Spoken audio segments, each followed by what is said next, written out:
Olá, meus irmãos e irmãs de Ideal Espírita, vocês amigos e amigas que nos acompanham aqui na página Estação da Luz Espírita, muitíssimo obrigado mesmo pela sua companhia. A nossa página Estação da Luz Espírita não tem fins lucrativos, o objetivo é a divulgação da doutrina espírita.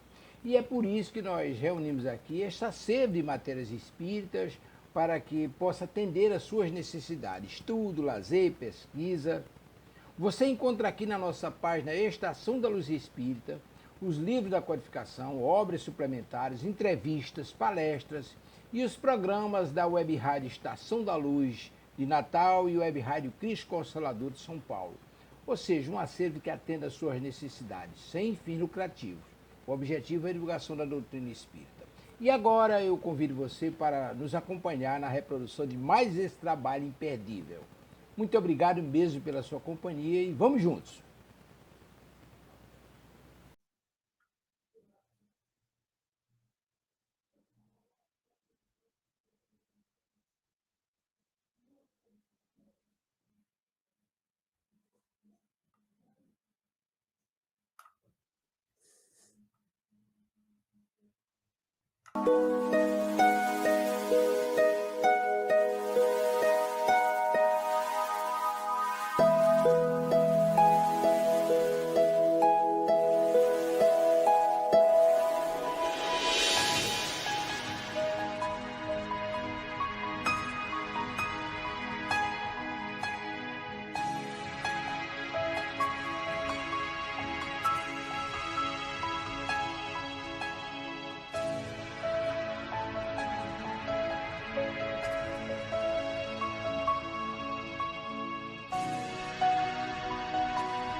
Olá a todos, que bom, mais um dia de leitura desse super livro chamado Paulo Estevão, psicografado pelo nosso querido Francisco Cândido Xavier, através do Espírito Emmanuel, quando o Emmanuel estava lá do outro lado, prontinho para poder nos acrescentar com histórias maravilhosas como essa, que fazem fazem luz para a nossa grande jornada.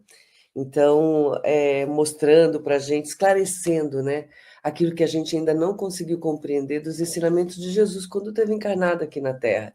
E os ensinamentos dele não foram só através de palavras, foram também através de ações, que é o que a gente vai aprender inclusive nessa própria parte da leitura que nós estamos, quando a gente percebe o ímpeto de Saulo de Tarso, que finalmente conheceu Jesus, né? Então a gente vai entender um pouco disso. Mas antes, eu preciso falar um oi para minha super parceira Sônia Almeida. Sônia Paula Almeida.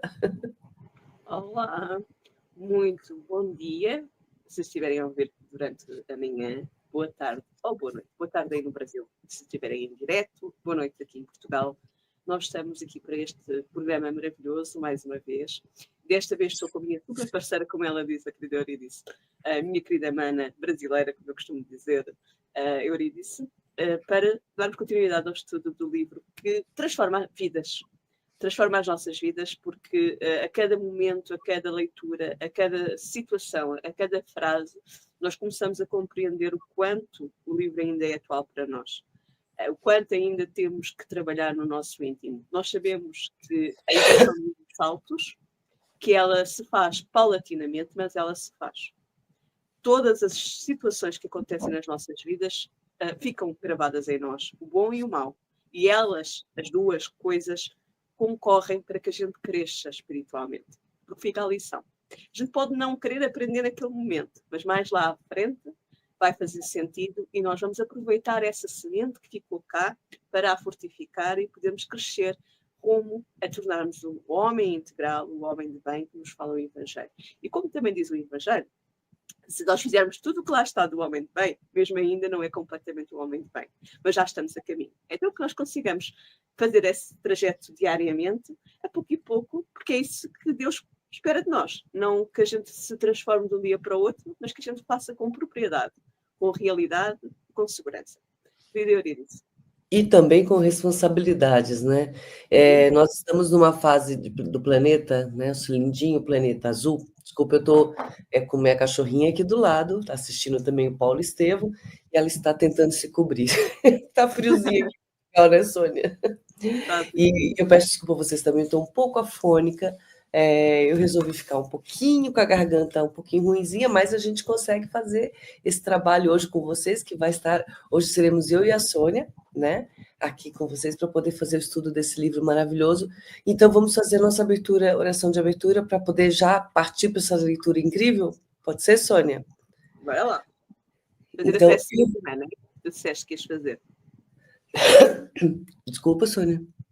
Disseste que ias fazer a primeira prece, correto? Sim. Pronto, é que houve um delay, por isso é que eu estava a confirmar. Sim, vamos lá. Então, vamos lá. Olhando para essa imagem em que vemos o nosso Mestre Jesus com sua suavidade, com sua mansuetude, mas também com seriedade e determinação, em ainda nos proteger, mesmo diante de todas as nossas falhas e dificuldades. Amparar este nosso lindo planeta, que necessita tanto de sua própria luz, a luz do Cristo, a luz divina. Esse Cristo que olha para nós e nos envia grandes mensageiros, que nos orientam aqui encarnados na nossa jornada, esclarecendo os caminhos, nos relembrando dos caminhos que o próprio Messias trouxe para nós, nos mostrou através de seus ensinamentos, de sua vivência, nos mostrando os caminhos que devemos traçar na nossa própria jornada evolutiva. Nos mostrando que a felicidade é possível para todos e que aos poucos vamos construindo o nosso caminho para essa felicidade eterna. Esteja conosco, Mestre Jesus, durante esse estudo, nos orientando e nos amparando, esclarecendo, abrindo nossas mentes para que possamos compreender as verdadeiras palavras aqui escritas e abrindo o nosso coração para que essas palavras penetrem em nosso coração no mais fundo e assim nos contamine de amor, de paz, de esperança, de responsabilidade nessa nossa jornada conosco e com o nosso próximo.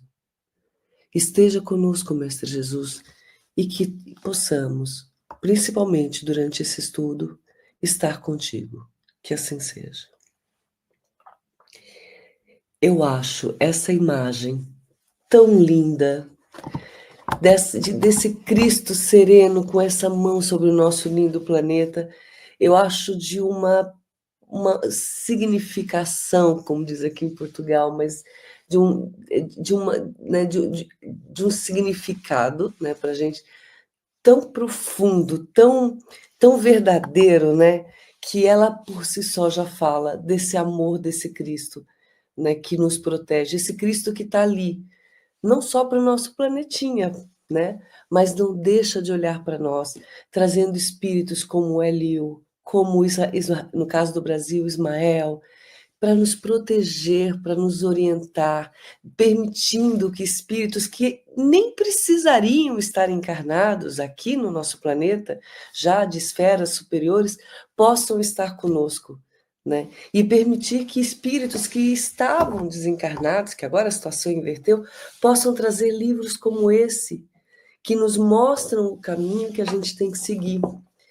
Não que Jesus não tenha feito, né, Sônia? Jesus fez esse papel dele, ele nos mostrou o caminho, mas a gente ainda tem tanta dificuldade de entender, né? Então, para isso, vem espíritos incríveis mostrar, nos relembrar os ensinamentos de Jesus, porque eles não fizeram, esses espíritos incríveis, não fizeram nada contra a lei que o nosso próprio Jesus veio acertar, colocar de forma assertiva. Eles seguiram as vontades e os ensinamentos de Jesus e os ensinamentos de Deus. Esse Deus de amor, de paz, de justiça, de caridade, né? Então, é tão bonito ver essa preocupação da espiritualidade maior com a gente, que a gente, o mínimo que tem que ter é gratidão por esses espíritos. E a gente não sabe quem são esses espíritos que estão encarnados do nosso lado. Pode ser aquele seu vizinho, muito simples, quietinho, né? Esse pode ser um espírito que está ali fazendo o trabalho dele. Ou então, pode ser esses grandes espíritos, como, por exemplo, a gente citou Chico Xavier, a gente teve o próprio Gandhi, né, Soninha?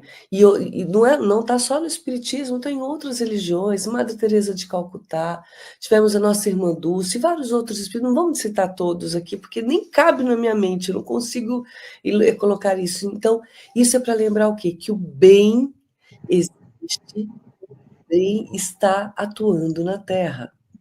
E que depende de você estar conectada com este bem ou não. Se você quer o bem, conecte-se com o bem, porque daí o mal vai sendo dissipado. É aquela luzinha do palito de fósforo, a famosa frase, né, Soninha? A luzinha no palito de fósforo, que quando acende, ela clareia. Ela pode não trazer aquela claridade que a luz do sol traz, mas é uma luzinha que está clareando do mesmo jeito. E que se essas luzinhas se somarem, a iluminação é maior. Então pense, você não é a única luz no mundo. Você é mais uma, né? Vamos aumentar a nossa luz para poder facilitar mais ainda o trabalho da espiritualidade maior. Pode falar, Soninha. A nossa querida Rainha Santa Isabel de Portugal, ou de Aragão, como preferida, Isabel de Aragão, como vocês conhecem, que foi a pessoa que convocou o Chico para a distribuição aos moradores de rua, aos que não tinham comida, sem abrigo para nós. E que ele começou com muito poucos pães, dele próprio, e que depois ampliou, e que ainda durou mais 10 anos após a partida dele essa obra. O que nós podemos falar sobre isso é que ela, por exemplo, diz que já reencarnou, mas reencarnou anónima, e ninguém a reconheceu, trabalhando numa zona mais que é onde era necessário, mas que não ficou para a história o nome dela, exatamente porque era uma pessoa como essa que a nossa querida Eurídice falou, mas que era uma boa pessoa, que ficou marcada na vida daquelas pessoas onde ela viveu, mas que não ficou para a história. Às vezes são essas pessoas que são grandes espíritos, que são mães, que são avós, que são tias, que são madrinhas, que marcam vidas de pessoas e que são boas pessoas, os homens de bem que nós falamos, ou as mulheres de bem que quisermos transpor para a nossa realidade, porque homens pressupõem a humanidade. Então, nós conseguimos compreender que essas pessoas passam anónimas, mas são essas que nos marcam profundamente pelas suas ações no bem e que vão fazer com que nós lá à frente fortifiquemos uma avó na nossa infância, um vizinho, como a Eurídice falou, alguém que nos disse uma determinada coisa, que nos marcou e que no momento certo vem ao de cima e que nós podemos aproveitar para nos transformarmos para melhores pessoas. Então pensemos sobre isto, está bem? Estou a dar o exemplo de uma rainha que é santa pela Igreja Católica em Portugal, e que foi reconhecida como santa, e que na realidade ela depois reencarnou anónima. Então pensemos sobre isso. Exato. Então, esses espíritos, como disse, e a Sonia reforçou, eles estão ao nosso lado, a gente não está sozinho.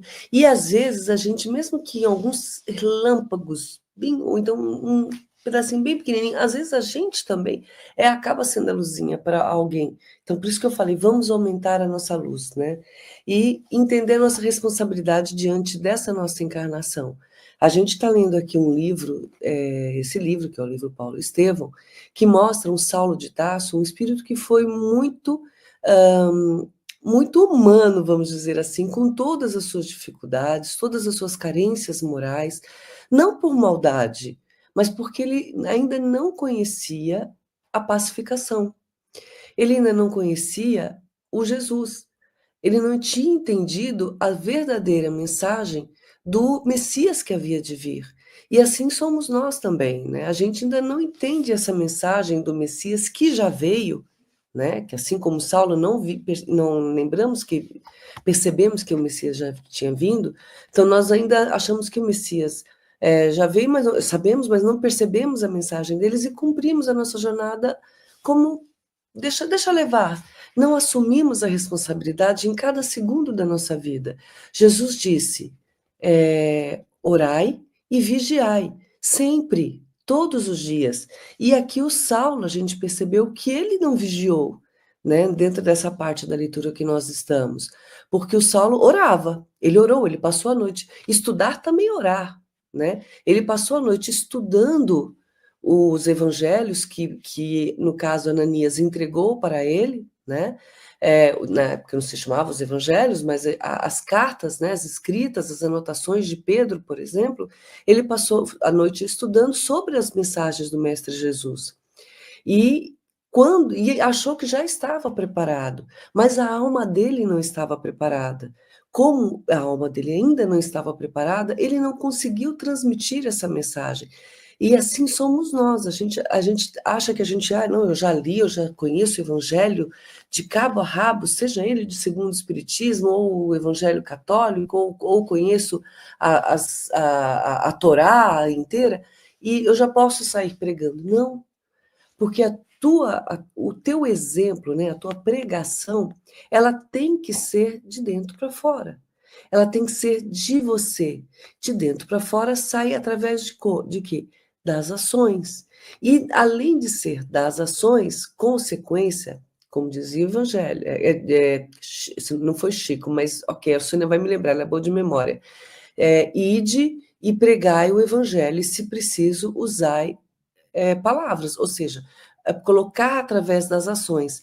E Saulo, ele foi, praticou aquela ação, aí eu já estudei, eu posso ir lá e falar com as palavras bonitas. Não, porque ainda não estava profundamente enraizado o conhecimento de Jesus. Ele ainda não tinha entendido, por exemplo, o exercício da humildade. Porque ele chegou e não, eu preciso convencê-los de que eu estou certo. Como, de uma hora para outra, aquelas pessoas que ele principalmente, havia inserido ideias contra o próprio Cristo, estariam prontos para ouvir, de uma hora para outra, que aquela pessoa agora assim, mudou 100%. Não, ele tinha que inserir através das ações. A Renatinha, no estudo passado, falou o seguinte, a nossa Renata Gonçalves, que possivelmente podia acontecer de ter algum dos sacerdotes ali, podiam até ter acreditado no Saulo, né? Ou então outros, aquela sementinha ficou plantada. Mas nem eles também estavam preparados para poder ir contra as ideias que o próprio Saulo tinha implantado. Não só por não acreditarem, mas pelo medo das reações, né? Através da ação deles, de acreditar, o medo da reação dos próprios sacerdotes do Sinédrio. Né? Então, a gente percebe todo esse passado de Saulo nessas duas últimas estrofes, né, grandes estrofes do texto, onde Ananias, com toda a sabedoria, explica para o Saulo que até mesmo Jesus levou 30 anos, né, para, como encarnado, também se preparar e preparar as pessoas ao entorno dele, né? Inclusive na seleção daqueles que estariam mais próximos, para poder começar a fazer a pregação dele. Então, não somos nós que vamos sair por aí, através da palavra, dizendo, eu já acreditei, então você tem que acreditar do que eu estou falando é certo. Não, nós devemos aprender, através com os ensinamentos de Saulo de Tarso, que nós devemos fazer isso através das ações. Estudar para entender, compreender as mensagens e depois fazer com que ela seja simbiótica, ou seja, que ela seja absorvida nas nossas ações, né? Seja natural em nós, para que quando a gente praticar isso, a gente realmente vai estar sendo um exemplo para aquele que está ao nosso redor. E aí, se preciso for, utilizemos o evangelho da palavra, né, Sônia? Sim. Se bem recordamos, o nosso próprio Pedro entregou as anotações de Levi ao Estevão. Quando Ananias é pedido a ele que lhe dê a informação para que o próprio Saulo pede para estudar, ele diz que tem umas anotações perdidas, mas que as anotações completas, integrais de Levi, só se conseguia na Igreja do Caminho, portanto, junto de Pedro. Então nós precisamos de compreender que ele sabia de cor, ou seja, ele sabia de cor, Ananias diz mesmo isso, não é? Na página 196 do nosso livro, em que ele sabia as de cor e que tinha algumas anotações dispersas, que não eram ainda completas. Há uns programas atrás, foi explicado por uma das nossas meninas, eu penso que terá sido a Renata, se eu estiver incorreta, depois corrijam-me, em darem para trás, mas eu quase certeza que foi a Renata, que só a partir de uma determinada altura é que o Evangelho, como nós conhecemos hoje em dia, ficou completo. Ele foram não acrescentadas, foi compilado, portanto, aquilo que ele teve acesso nem sequer é as anotações completas de Levi, era aquilo que Ananias tinha na sua posse e aquilo que ele sabia verbalmente, mas que ele deu as que tinha dispersas, mas que eles conseguiam recolher as anotações que existiam até aquela época na Casa do Caminho. Então lembremos-nos disto, porque muitas vezes nós agarramos-nos muito às coisas, não esqueçamos que elas são vivas. Então, que ao longo do tempo foram acrescentadas. Também foi falado há umas sessões atrás, e que é importante nós também relembrarmos, que era verbal porque podia-se perder, não é? Por causa da perseguição aos cristãos. Então, só de uma determinada altura é que houve a necessidade de fazer a compilação. E que existiam, na altura do concílio em que ficaram os 4 evangelhos, na época existiam em aprovação por esse concílio 70 evangelhos. Não significa que os outros que não foram, passaram para a posteriori dentro da Igreja Católica, não fossem de valor. Foram aqueles que eles decidiram. E também, como muito bem relembrou a Renata, e que nós convém nos relembrarmos isto, Jesus teve sempre o leme. Então ficou aquilo que seria capaz para nós de ainda manter a fidelidade da informação que necessitávamos que chegasse até os nossos dias de hoje, dentro das nossas próprias confusões de espíritos que somos. Mas, não lembrando que também lá está na mesma reencarnação, não é? Por mais que tenham tentado que ela não tivesse, ela está lá, não é? Então, é aquela conversa, não é? Então, João Batista, Elias não tinha que vir, e Jesus respondeu, ele já veio. E então os apóstolos perceberam que era de João Batista que ele estava falando. Então a reencarnação está na mesma lá. Mesmo que pareça que aparentemente não queriam, ela permaneceu lá. Podemos dar outra justificação, mas isto é nítido. Este texto é claro. Elias necessitava de vir, e Jesus respondeu, Elias já veio, e os apóstolos compreenderam que era de João Batista que ele falava. É só irem ver a tradução da Bíblia, que está em vigor em qualquer uma das traduções, isto está lá, está bem? Só para nós percebermos que muitas vezes pensamos que não está as pessoas ao leme, e como muito bem a Eurídice falou no início, Jesus está ao leme. Exato. Por isso que eu acho aquela imagem muito significativa. Então, vamos iniciar a nossa leitura. Nós estamos na página 204, o último parágrafo, né, Sônia? O nosso livro é o livro da edição da FEP, Federação Espírita Portuguesa. Soninha, tua página é? É a mesma que a tua, 204, porque a edição não é a mesma, mas é da mesma da Federação Espírita Portuguesa, é de um ano diferente, mas isso. Não houve alterações. Exato. Então, não sei qual página vocês estão do Brasil, ou quem está acompanhando pelo livro digital, mas então eu vou dizer qual é a frase. Ela começa como: aquelas observações tão sadias. Então, aquelas observações tão sadias, tá bom? Então, vamos lá. Aquelas observações tão sadias e tão mansas penetraram o espírito do ex-rabino como bálsamo de consolação de horizontes mais vastos. Suas palavras carinhosas fizeram-no recordar alguém que o amava muito.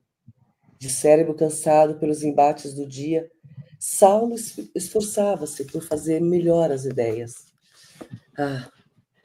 Agora se lembrava perfeitamente. Esse alguém era Gamaliel. Veio-lhe de súbito o desejo de se avistar com o velho mestre. Compreendia a razão daquela lembrança. É que também ele, pela última vez, lhe falara da necessidade que sentia dos lugares ermos para meditar as sublimes verdades novas. Sabia-o em Palmira, na companhia de um irmão. Como não se recordar ainda do antigo mestre, que lhe fora quase um pai? Certamente. Gamaliel recebê-lo-ia de braços abertos, regozijar-se-ia com as suas conquistas recentes, dar-lhe-ia conselhos generosos quanto aos rumos a seguir. Pode falar, Sônia. Então, lembram-se lá atrás, quando a gente falou de Gamaliel, que ele ia-se embora e ele disse que ia se reformar, mas que ia estudar o Evangelho, mas que não iria fazer o que normalmente o nosso Saulo quis fazer, que é levar a toda a gente. Ele ia estudar para ele próprio, que ele iria interiorizar o Evangelho. Temos aqui alguém que tentou fazer o inverso do Gamaliel. Gamaliel foi soberanamente inteligente. E ele era. Além de ter inteligência emocional, porque nós percebemos pelo próprio contexto como ele era, como ele conhecia muito bem o seu pupilo, que ele tutelava, que era o Saulo, que sabia o que é que estava por trás daquela armadura de orgulho e de vaidade que ele tinha. Sabia que se ele falasse determinadas coisas, ele iria acatar, como acatou libertar, neste caso, o Pedro e o João, que ele libertou. Como nós sabemos, Tiago conseguiu a libertação porque estudava os textos judaicos. Então, nós temos essa, antes até mesmo se não foi preso, não é naquela altura. Então, nós aqui compreendemos que, de alguma maneira, que ele, Gamaliel, sabia quem o Saulo era, e Gamaliel também sabia que quando dissesse que ia fazer isto, que ele não iria fazer nada contra ele, porque sabia que o Saulo gostava dele. E aqui está. Depois de sair a armadura da vaidade e do orgulho, que faziam com que ele pensasse que o seu mestre era demasiado bom, ele próprio utilizou essa expressão, ele sabia que Gamaliel era o porto seguro, que era um pai para ele. Ele tinha essa consciência. E também Gamaliel sabia que ele considerava assim. Às vezes nós não conseguimos ir para além da armadura, mas Gamaliel, Estevão e Abigail viram para além da armadura de Saulo. E Jesus também, quando o chamou, sabia que ele estava preparado, que era o momento certo. Então compreendamos que quando nós lançamos as sementes, parece que aparentemente não está lá a ficar, mas está. Quando um filho nosso rejeita, ficou. Porque nós somos mães, nós somos pais, nós somos avós. Somos alguém que ele, de alguma forma, tem alguma consideração. Mesmo que aparentemente possa não parecer. Mas está lá a semente. E no momento certo, essa semente fortifica. Pode demorar, às vezes, milénios. Mas nós lembramos, porque fica a semente no nosso íntimo. E no momento certo ela vai despertar. É uma frase que parece que vem do nada, mas essa frase está lá nos nossos arquétipos do passado, de outras reencarnações que nós estudamos ou que nós vivenciamos, mas que só naquele momento, naquela altura, é que desperta em nós, porque é o momento certo. Então pensemos sobre isto, está bem? Quando nós achamos que não vale a pena educar os nossos filhos, quando nós achamos que não vale a pena educar aqueles que são mais rebeldes, é mentira. Vai, no momento certo, fortificar. Cuidado. Maravilha. Engolfado em recordações cariciosas, agradeceu a Ananias com um olhar significativo, acrescentando sensibilizado. Tendes razão. Buscarei o deserto em vez de voltar a Jerusalém precipitadamente, sem forças, talvez, para enfrentar a incompreensão dos meus confrates. Tenho um velho amigo em Palmira, que me acolherá de bom grado. Ali repousarei algum tempo, até que possa internar-me pelas regiões ermas, a fim de meditar as lições recebidas. Aqui a gente vê que ele, percebeu então que ele precisava meditar, entender, compreender, assimilar as lições, né? E a partir disso ele começar a se modificar. Pode falar, Sônia. A parte do deserto já foi falada anteriormente aqui, e eu vou pegar de outra maneira, está bem? Porque não vamos repetir o que já foi falado, é só ver as sessões para trás. O deserto aqui, no meu entender, na minha pequenez, o deserto aparentemente parece-nos que é uma coisa que é vazia. Mas se nós pensarmos bem, o deserto tem oásis. Então, dentro do nosso deserto da alma, nós temos os nossos oásis que são construídos pelas nossas meditações, pelas nossas conclusões, pelas nossas vivências interiores. O deserto no sentido de, interiormente, nós analisarmos quem somos. E é isso que ele precisa. Compreender quem ele é, qual é o seu papel dentro da criação divina, qual é a sua necessidade de transformação, vencendo as suas chagas, que são as mesmas que as nossas, o orgulho e o egoísmo, porque eles andam a par, andam juntos. Nós não parecemos que não, mas elas andam juntas. E depois nós compreendermos também que ele tem consciência de que aquilo que Ananias lhe disse, depois do que ele vivenciou com os seus pares dentro do sítio onde ele foi para tentar convencê-los que ele tinha visto Cristo, ele compreendeu que ele só vai conseguir plantar alguma coisa nos corações que estão receptivos. Ele está a caminhar para isso. Ou seja, ele já compreendeu que precisa de meditar, mas vai chegar a uma altura que ele vai compreender que ele só vai conseguir fazer isso nos corações que estão receptivos. Ele lá mais à frente, eu não vou dar spoiler, também há um sítio onde ele vai que pensa que também é lá que consegue levar o Evangelho e vai ter uma surpresa. Então, muitas vezes, nós esquecemos que não podemos plantar em corações que ainda não estão prontos a dar frutos, mas que fica lá a semente. Ok? Vocês vão depois compreender o que eu quero dizer com isto mais lá à frente, mas a semente vai ficar, porque as sementes ficam sempre. Às vezes vão ficar numa terra que não dá ainda para que o fruto se dê, mas no momento certo essa terra deixa de ser árida, deixa de ser deserto e passa a começar a aparecer oásis, que são as nossas mudanças e as nossas transformações no sentido do bem. Me ajuda aqui, porque fechou o livro sem querer. 5, e vais passar para o quarto parágrafo, que é Ananias aprovou a ideia. 205, já achei. Okay. Virou aqui o... Desculpa. Ananias aprovou a ideia com um sorriso. Ainda ficaram conversando longo tempo, até que a noite mergulhou a alma das coisas no seu velário de sombras espessas. O velho pregador conduziu, então, o novo adepto para a humilde reunião que se realizava neste sábado de grandes desilusões para o ex-rabino. Damasco não tinha propriamente uma igreja. Entretanto, contava numerosos crentes emanados pelo ideal religioso do caminho. O núcleo de orações era em casa de uma lavadeira humilde, companheira de fé, que alugava a sala para poder acudir a um filho paralítico. Profundamente admirado, o moço tarcense enxergou ali a miniatura do quadro observado pela primeira vez, quando tivera a curiosidade invencível de assistir às céleres pregações de Estevão em Jerusalém. Desculpa corrigir, as célebres pregações de Estevão em Jerusalém.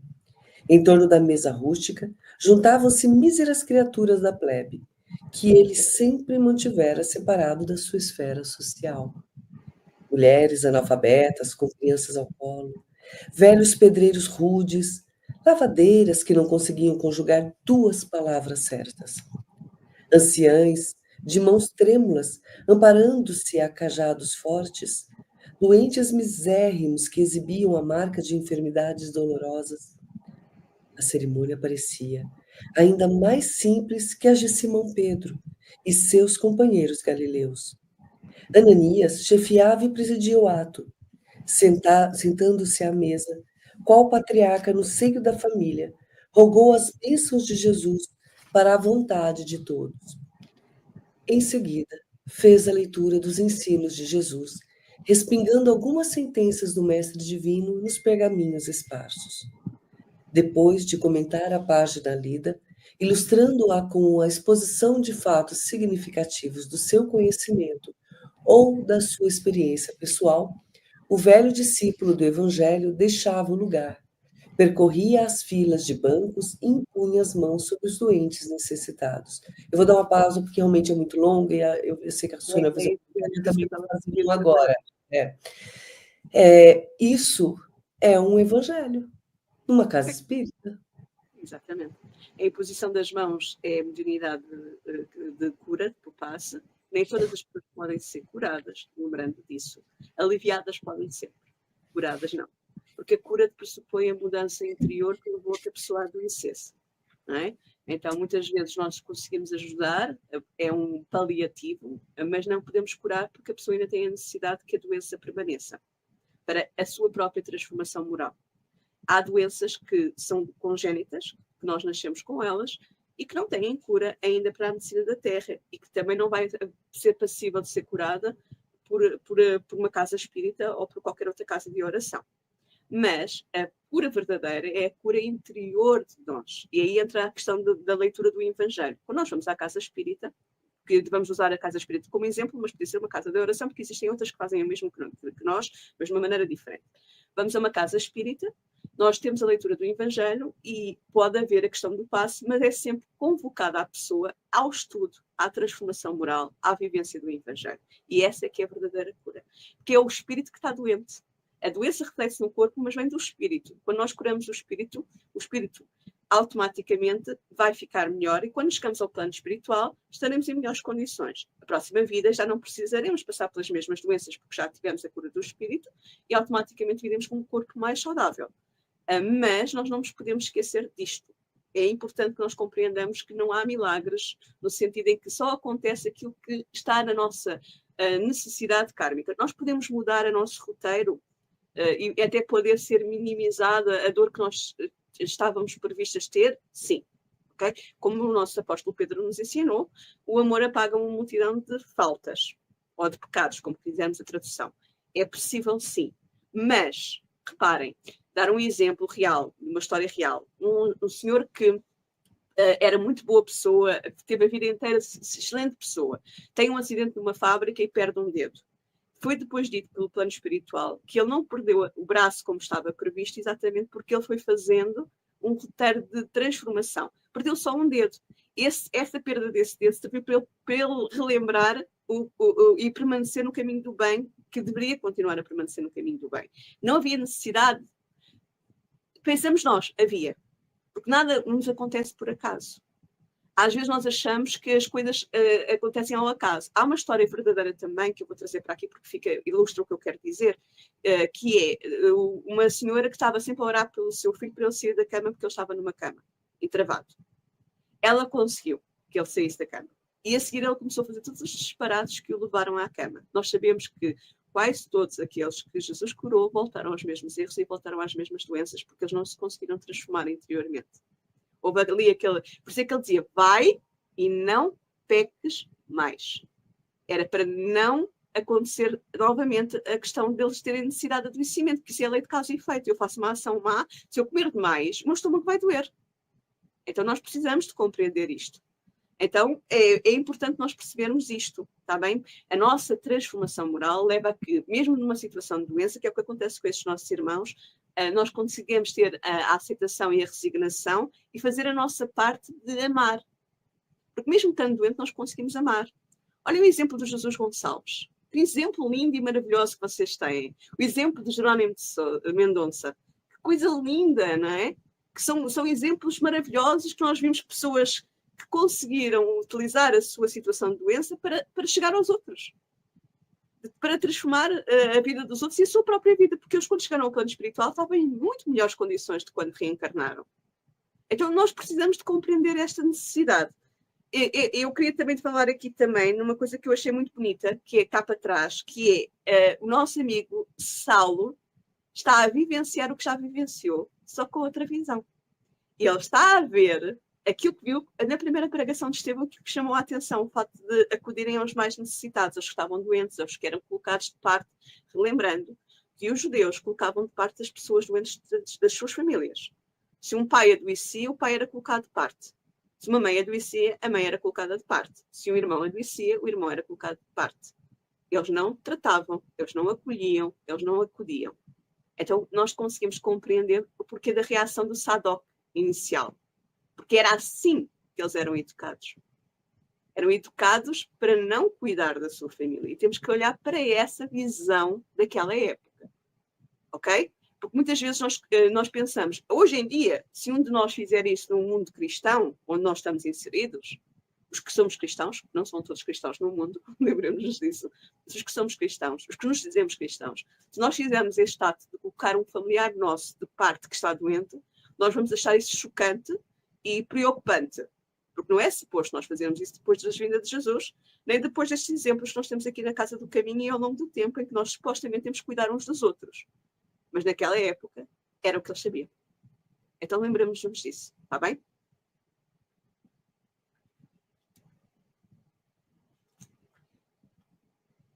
Tá sem som, fofinha.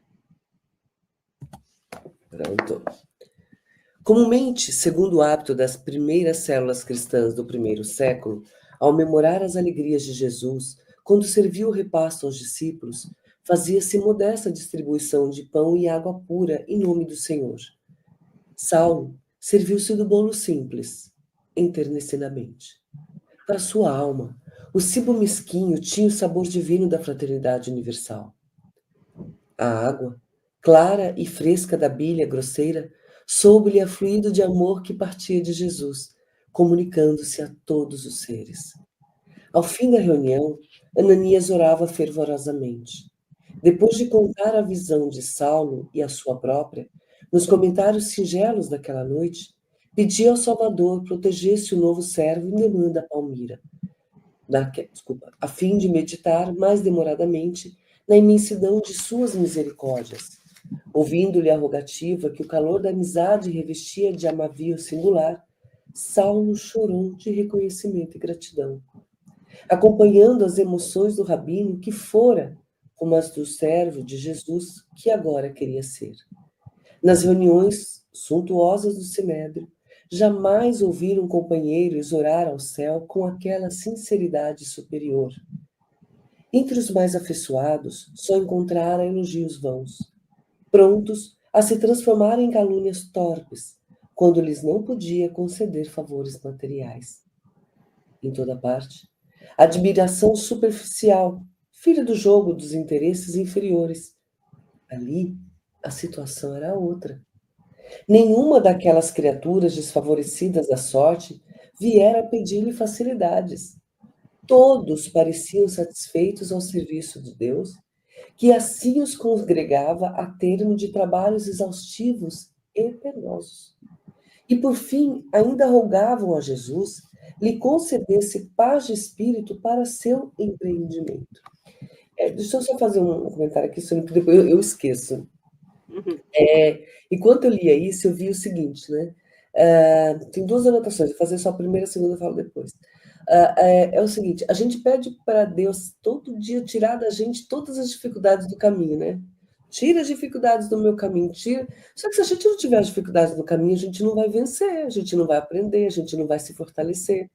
Não quer dizer que, eu sempre falo, tem gente que acha que espírito é masoquista, mas a gente não é masoquista, o sofrimento existe. Não tem como a gente se enganar e achar que não está tudo certo, não existe nada. Existe, não vou dizer o sofrimento, as dificuldades na vida existem. E essas dificuldades são maiores ou menores de acordo com a nossa compreensão delas. Quando você fala, não, então eu sou um espírito bom, do bem, e não vai ter mais dificuldade na minha vida, vai ter sim. O que vai acontecer é que você não vai sofrer por elas, né? Que é o que a gente vê dessas pessoas. Eles entendem que essas dificuldades vão servir para que eles possam galgar um degrau mais acima.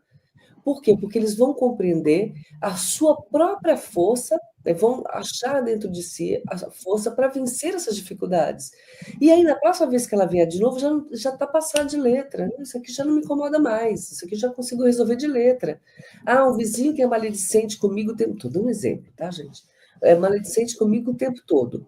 Então, a primeira vez eu vou querer matar aquele vizinho. Na segunda, não me incomoda, mas a terceira, ele deve estar infeliz, ele não tem outra coisa para ele pensar. Então, vou orar por ele para que ele consiga encontrar a própria felicidade em algum outro lugar, já que eu só estou incomodá-lo, né? E olhe para frente, não quer dizer que, tá bom, eu vou fazer de conta que nada está acontecendo ao meu redor, que só existem pessoas do bem, que só existem situações boas, eu vou seguir de forma alienada. Não, as dificuldades vão existir, a gente tem que se fortalecer nelas e lembrar que elas existem e lembrar que nós temos forças para vencer essas dificuldades, sejam elas materiais, emocionais ou morais. Entendeu? Tudo isso vai passar na nossa vida durante essa jornada terrena. E a gente, à medida que a gente evolui, a gente vai entendendo que ela é uma passagem. Que passou aquilo, acabou. Então, vamos aproveitar a oportunidade de aprender com o que aquilo pode ter para nos mostrar. E tentarmos sairmos fortalecidos dela. E se não conseguirmos naquele momento, beleza, tenha certeza, isso vai voltar a acontecer mais cedo ou mais tarde com uma outra pessoa ou uma outra situação. E aí você já vai estar mais preparado. Eu falei naquela vez, agora eu estou preparada para poder vencer essas dificuldades. né? Então, não quer dizer que você sendo santo não vai ter problema na vida. Vamos ver Jesus, né? Ele estava aqui na Terra e ele, olha o que ele passou. E ele foi o espírito de maior elevação moral que pisou na Terra. E ele passou pelo que ele passou. Ele sofreu, ele julgou, ele sentiu raiva de alguém. Pedro, que o traiu, ele podia ter tido raiva. Pedro, você me traiu. Você me ligou, você me ligou 3 vezes. O próprio do branco, da moeda, Judas, que o entregou, ele mandou a mãe dele lá buscar. Não vai buscar, minha mãe, busque aquele irmão que está lá no umbral, para quem sabe da história, porque eu não quero que ele se perca também. Eles tinham amor, mesmo diante de tudo que fizeram por ele, mas ele não passou sem dores e sofrimentos momentâneos. O que ele fez é não se encher de raiva nem de ódio e também não se prender a esse sentimento da dor. Ele olhou para outra situação. Qual era a situação de Jesus? Ele sabia o infinito que esperava por ele. Ele já conhecia os mundos superiores que estariam esperando por ele. Aí você fala, tudo bem, mas eu não sou Jesus. Então vamos lá, a gente está contando isso para você. Oi, existe um mundo muito mais feliz do que esse. Então vamos superar este. Vamos vencer as dificuldades que este mundo nos propõe para a gente se preparar e galgando até chegarmos a esses mundos que Cristo está, por exemplo, né? Então a gente está avisando, não tem como dizer eu não sabia.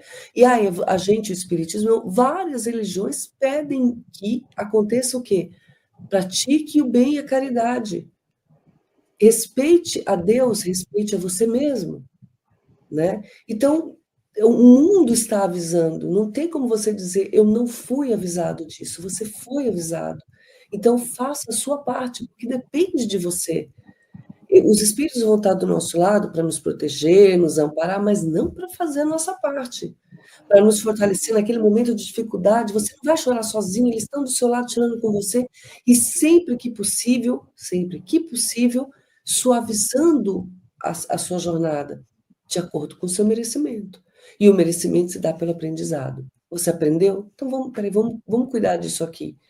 Entendeu? Você está fazendo pelo outro também? Então, peraí, vamos ajudar aqui porque ela está ajudando ali. Então, sabe, a meritocracia. Você conquista aquilo que você merece. Então, faça você o seu papel, porque o universo inteiro, com as bênçãos e a ordem de Deus, está pronto para te dar o melhor. Então, esteja você pronto para recebê-lo. Pode falar sobre isso. Então, eu vou voltar um pouquinho atrás. Aqui, a nossa querida Eurídice deu aqui uma coisa muito bonita. A água clara e fresca da bilha, peço desculpa. A água clara e fresca da bilha grosseira sobre a fluido de amor, o dia de Jesus, comunicando-se a todos os seres. Isto chama-se a água fluidificada. Nós sabemos que a água fluidificada também é uma coisa que é utilizada nas casas espíritas. A nossa querida Ivone Amaral Pereira, que é uma médium brasileira, que vocês conhecem do livro, por exemplo, Memórias do Suicida, ela teve muitas dificuldades ao longo da vida e às vezes não tinha dinheiro para comprar medicamentos. E a espiritualidade utilizava a água fluidificada para lhe fazer chegar aquilo que ela necessitava para a sua situação física. Então, a água é um condutor mais simples da Terra, onde nós poderemos, pelos nossos sentimentos, conjuntamente com o amparo divino, com os benfeitores, colocar aquilo que é necessário para nos ajudar. Não vamos dizer que os medicamentos não são necessários, eles são necessários, mas nós sabemos que existem os remédios homeopáticos. Os medicamentos que nós conhecemos também são remédios homeopáticos, que é a junção de elementos que vão fazer com que aquela situação que está descompensada no corpo físico possa, de alguma forma, ser tratada. É isto. Então, a homeopatia, a medicação convencional, que nós conhecemos como, por exemplo, o Brufeno, eu penso que vocês também usam este nome aí no Brasil, não é? Pronto. Não fala medicamento. Não fala nome. Desculpa. O Brufeno é um não é um componente, querida, é um componente. É um componente. Não fala. Pronto. Paracetamol, pronto, vamos dizer assim que é o componente. O paracetamol é um componente e não é uma medicação, uma marca. Pronto, já percebi o que é que quiseste dizer. Pronto. a questão estes tipos de medicamentos, tudo isto são coisas que são permitidas por Deus, não são, para que nós possamos nos melhorar. A mesma coisa que acontece com a água fluidificada. Só que se ela só vai fazer efeito em nós, se nós estivermos na linha de sintonia, tal como os medicamentos também só vão fazer efeito em nós, se nós cumprirmos o resto que é necessário para melhorarmos. Ok? É a mesma coisa. No caso, mais uma vez voltamos ao mesmo. É necessário a nossa modificação que faz com que baixem as nossas defesas e façam com que a gente adoeça. Que tem a ver com as ações que a Eurídice falou. A questão emocional, a questão psicológica e a questão moral. Tudo está interligado.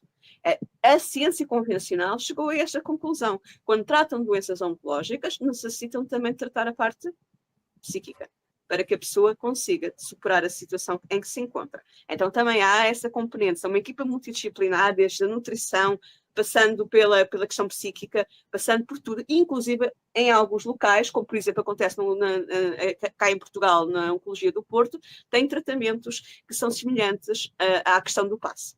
Então nós precisamos de compreender que é tudo interligado, mas tem sempre que partir do espírito a transformação moral para que ele possa vencer a situação em que se encontra, através da resignação naquilo que não pode mudar, a aceitação também naquilo que não pode mudar, que são as duas coisas juntas, e também fazer a parte dele naquilo que ele pode mudar e transformar e melhorar, ok? Isso é a nossa função enquanto encarnados. Mais aqui uma outra coisa mais à frente, que a nossa amiga já falou das calúnias, né? Ele reconhece que o sítio onde ele vivenciava era um sítio propício para haver intrigas, calúnias e quedas, que estavam sempre à espera que houvesse uma queda dele. Vocês recordam-se?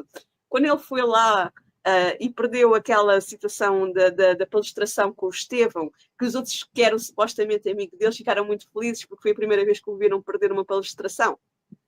Que nunca tinham visto e que estavam muito felizes porque ele tinha falhado. Supostamente eram amigos dele. E isto acontece connosco nas nossas vidas. Quando nós estamos num patamar em que as pessoas acham que nós estamos mais à frente, e até podemos não estar, as pessoas é que acham que a gente está mais à frente, entra aí uma coisa chamada inveja. Que significa o quê? Que a inveja é um sentimento muito difícil de vencer na Terra. Nós falamos muito do orgulho, da vaidade, mas a inveja tem a ver com o orgulho. Que é o quê? Eu queria ser como o outro. Como eu não consigo, quero trazê-lo para baixo. Então, se o outro tiver uma queda, eu vou ficar muito feliz. E isto é sinónimo da nossa ainda pequenez. A gente não devia ficar feliz porque o outro teve uma queda. Pelo contrário, devíamos ficar tristes e orar por ele, como a Eurídice se lembrou e muito bem há pouco. É isto que a gente deveria fazer.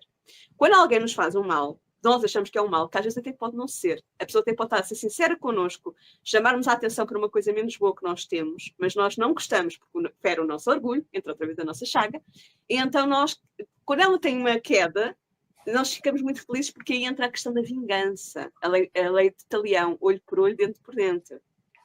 Então, pera, ela também caiu. Pera, afinal ela não é tão grande. Quando nós ainda temos estes sentimentos e não ficamos tristes porque a pessoa teve uma queda, significa que estamos ainda a caminho para nos transformarmos. Porque nós precisamos muito de refletir sobre estes pontos e estes temas.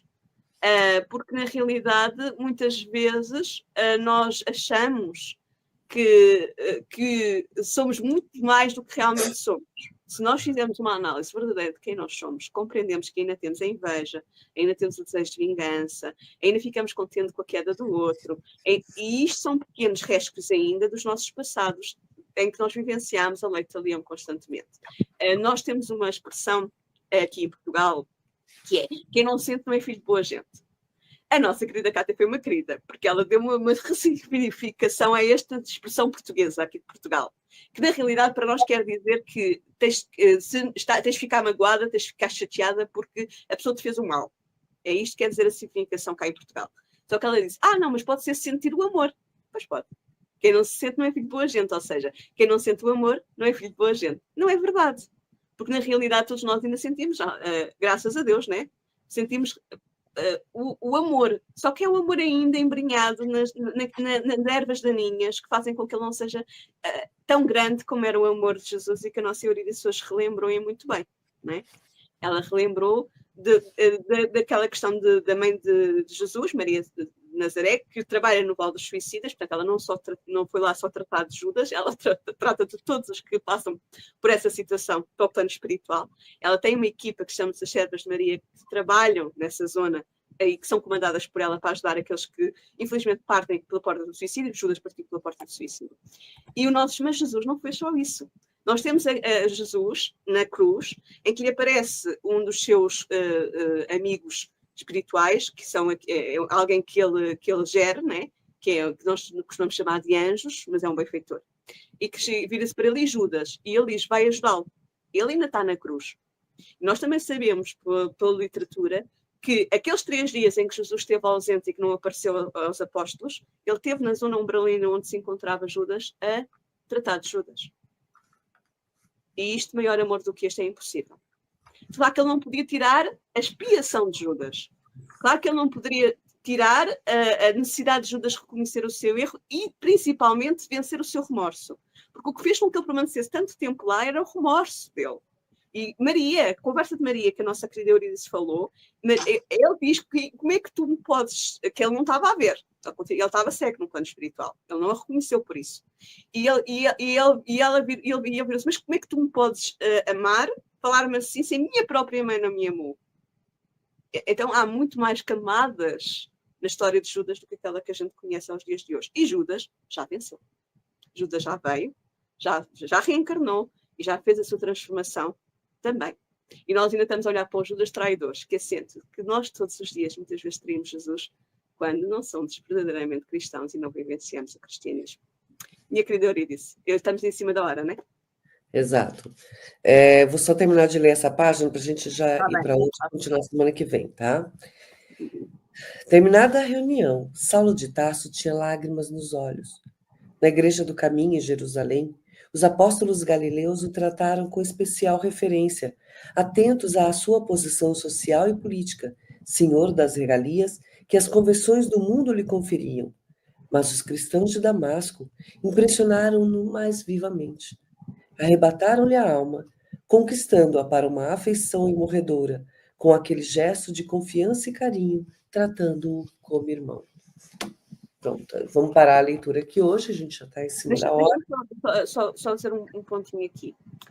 Ele estava mais receptivo, de facto, mas também Ananias, ao ter-lhe acolhido, ao ser daquela igreja, não é? Daquela família espiritual, os cristãos daquele sítio, ao dizer que ele tinha visto Jesus e ele próprio tinha sido chamado por Jesus para ajudar o nosso, porque ele fala isso aqui, ele próprio tinha sido chamado por Jesus para ajudar, portanto, o Saulo a ser restituída à visão que ele tinha perdido momentaneamente.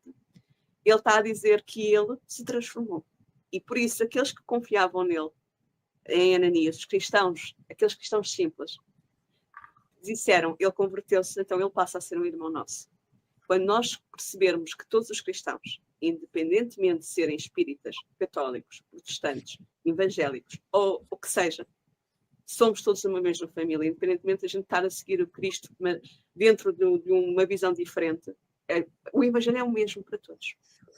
É o amor, a vivência do amor. E a nossa querida Dulce, só para terminarmos, eu disse, a Dulce, eu não falei no início, mas vou falar agora. A nossa irmã Dulce passou por uma dificuldade também de calúnia. E ela escreveu ao Chico Xavier. E Chico Xavier lhe disse, se desistir agora vai continuar a calúnia. Se persistir o seu trabalho vai falar por si. E o trabalho falou por ela ao ponto de ela estar, neste momento, a ser reconhecida pela Igreja Católica. É só o que eu tenho a dizer. E pelos próprios que foram ajudados por ela. As calúnias da inveja vão sempre existir. Se a gente faz um bom trabalho, vai sempre existir, porque ainda faz parte do planeta de provas e experiências em que nós nos encontramos. Mas o trabalho dela fala por ela. O trabalho da Madre Teresa de Calcutá fala por ela. O trabalho de Gandhi fala por ele. O trabalho de Chico Xavier fala por ele. Isso mesmo. Então, olha, a gente chegou, infelizmente, a mais uma pausa no livro, porque... Deixa eu dizer um pontinho, desculpa, que eu esqueci-me. A irmã do Céu era católica, o Chico era espírita e eles comunicavam-se entre si. É só que eu tenho a dizer, duas boas almas. Isso. Você tinha dito que a gente sabe que ela era católica e Chico é espírita, mas muito bem, resumiu bem a frase agora, né? somos todos irmãos em Cristo. Isso é o que importa, então estamos todos fazendo. Por isso que a gente aprende com esse livro exatamente o quê? Que é o que é esse capítulo, essa parte, nesse início do capítulo, por exemplo, está a nos mostrar. Que é o quê? O que importa são as suas ações. O que importa não é a religião que você frequenta. Porque a religião ela é feita de textos, de títulos, né? E é ali, se as suas ações não estiverem condizentes, quantos verdadeiros cristãos não estavam dentro ali da jornada do próprio Paulo enquanto frequentava o Sinédrio, né? Muitos cristãos, a gente vê o próprio Gamaliel, ele era um cristão, né? E frequentava aquela religião, que vinha de Moisés, que faz parte dos evangelhos. Então, não é criticar a religião alheia, é praticar a religião de Cristo, que é o quê? Amor, caridade, humildade, respeito, sempre para consigo e para com o próximo. Essa frase não é de Cristo, ele disse porque essa frase é de Deus. Amai a Deus sobre todas as coisas e ao próximo como a si mesmo. Né? Saiu da boca do nosso grande Cristo porque ele era o médium de Deus, é o espírito mais elevado que pisou na Terra.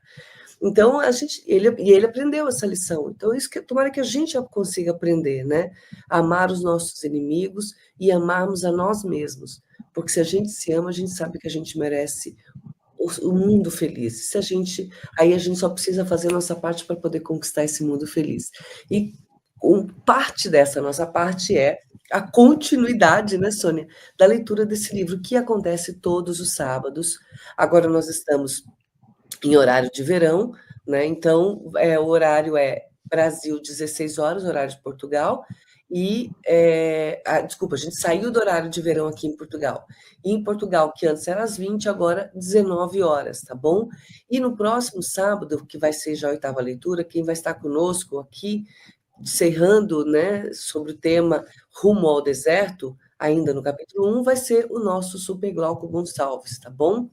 Que vai participar conosco. E vocês podem nos acompanhar através do Facebook ou do YouTube, assistindo ao vivo, fazendo comentários, emitindo perguntas. Estamos dispostos a respondê-las. Se forem perguntas pertinentes à matéria no futuro, a leitura do futuro, a gente vai guardar para poder responder no futuro, ok? Só para a gente não pular caminho da história. E se for pertinente ao passado, para as pessoas que estão assistindo às gravações, nós iremos sim responder, tá bom? Então, se precisar assistir ao vivo, Facebook, Web Rádio Estação da Luz RN e YouTube, YouTube é Estação da Luz Tavares, ok? E vocês conseguirão acompanhar essas leituras. Se entrarem tanto no Facebook quanto no YouTube, colocarem vídeos e lá em vídeos digitarem Paulo, Estevão ou Paulo e nós, vocês vão encontrar todos os vídeos gravados em ordem cronológica. Então, você só clicar no primeiro, pede lá para o YouTube, se você quiser, para ele já fazer a sequência, ele já vai descer a sequência todinha do estudo, tá bom? A vantagem de ser gravado o programa tem 1 hora de duração e vocês podem assistir dentro do seu tempo. Às vezes, eu estou no carro, eu ponho meu foninho de ouvido, ou estou na rua, caminhar, presta atenção na rua, tá? Estou caminhando na rua e vou lá e fico ouvindo os nossos vídeos também, tá bom?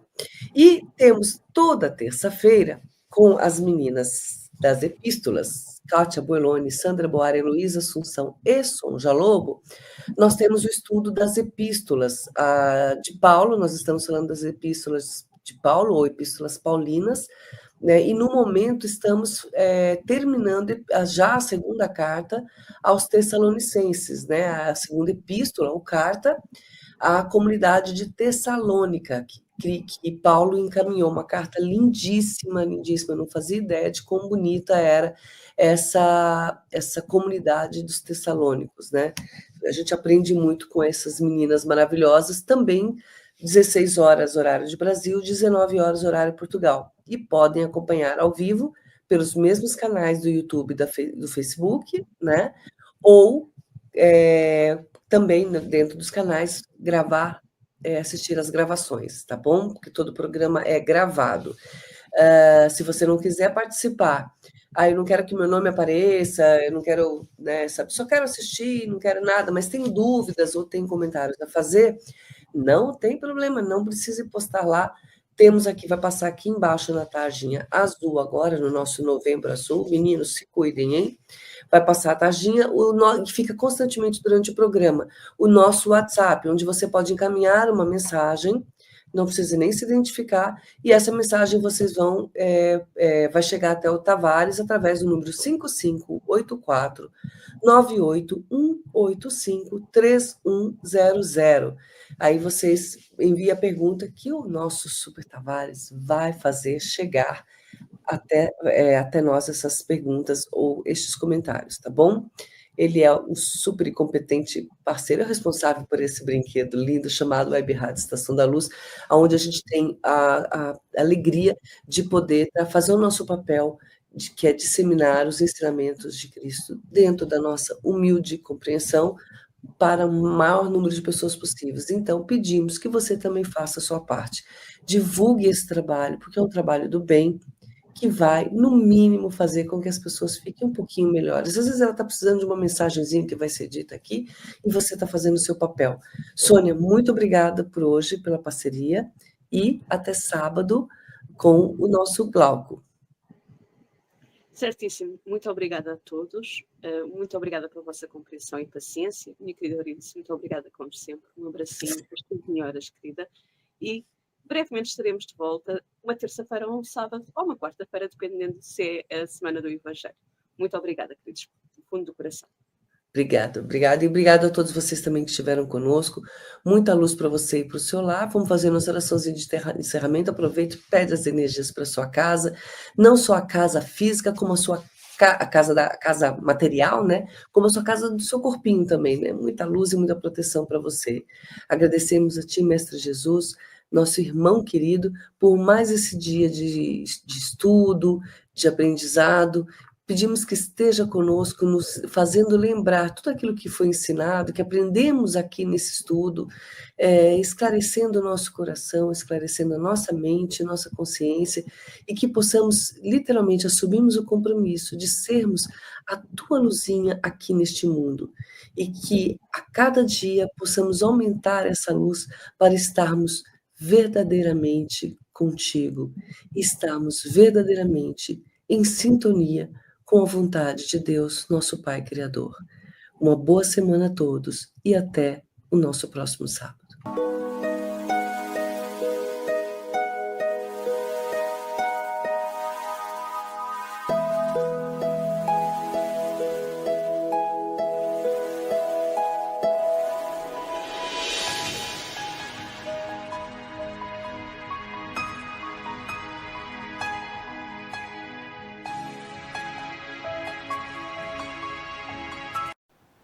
Chegamos ao final da nossa atividade. Muitíssimo obrigado mesmo pela sua companhia e espero você no próximo evento.